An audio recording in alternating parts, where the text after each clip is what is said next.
गरुण जी कोई साधारण नहीं है। गरुण जी की भी अद्भुत लीला, अद्भुत स्थिति है गरुण जी की भी।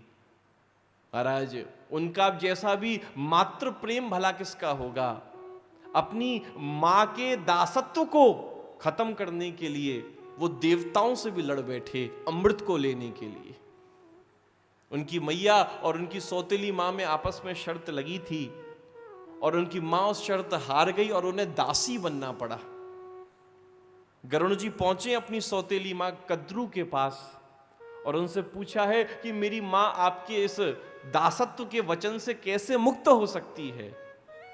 तो कद्रू जो नागों की मां है, उसने कहा कि यदि तुम स्वर्ग से यदि अमृत लेकर आ जाओ और अमृत लाकर यदि मेरे पुत्र नागों को दे दो तो मैं तुम्हारी मैया को वचन से मुक्त कर दूंगी। जैसे ही ये बात कही है, गरुण जी ने इस बात को स्वीकार किया और अमृत लेने के लिए देवताओं से भी लड़ पड़े। ऐसे स्थान पर अमृत रखा था जहां पूरी अग्नि जलती रहती थी, तो नदियों के जल को डालकर उस अग्नि को बुझाया है। महाराज ऐसे ऐसे हथियार घूमते रहते थे, तो जो बड़ा हो सकता है वो छोटा भी हो सकता है, बिल्कुल सूक्ष्म रूप धारण करके उन चक्रों में से निकल गए और दो नाग उसकी रक्षा करते थे, नागों को अपने पंजों से दबाया और उस अमृत को लेकर वहां से महाराज निकल गए। लेकिन जीवन में कहते ना, जिसका हृदय और जिसका मन साफ हो, अमृत मुंह में दबा रखा है लेकिन अमृत पिया नहीं है। क्योंकि अमृत अपने लिए नहीं छीना, अपने लिए नहीं चुराया। अमृत महाराज केवल अपनी मां के उस वचन को पूरा करने के लिए देने जाना है।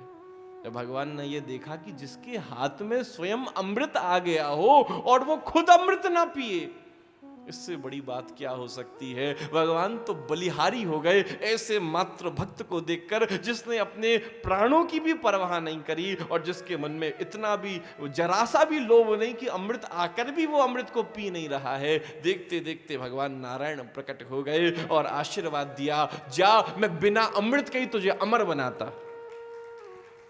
लेकिन गरुण जी का भाव और प्रेम कैसा है। बोले प्रभु मैं, आप मुझे वरदान दे तो रहे हो, लेकिन आज मेरी इच्छा है। बोले क्या है। बोले मैं भी आपको वरदान देना चाहता हूं। भगवान तो भक्त को वरदान देते हैं, अच्छी बात है, लेकिन आज भक्त भी भगवान को वरदान देना चाहता है। बोले क्या वरदान। बोले मैं चाहता हूं कि आप मुझसे कोई वरदान मांगो। भगवान ने कहा यदि वरदान देना चाहते हो तो ऐसा करो, तुम मेरे वाहन के रूप में मेरे पास आ जाओ। तो वही गरुण वाहन के रूप में महाराज भगवान के पास है।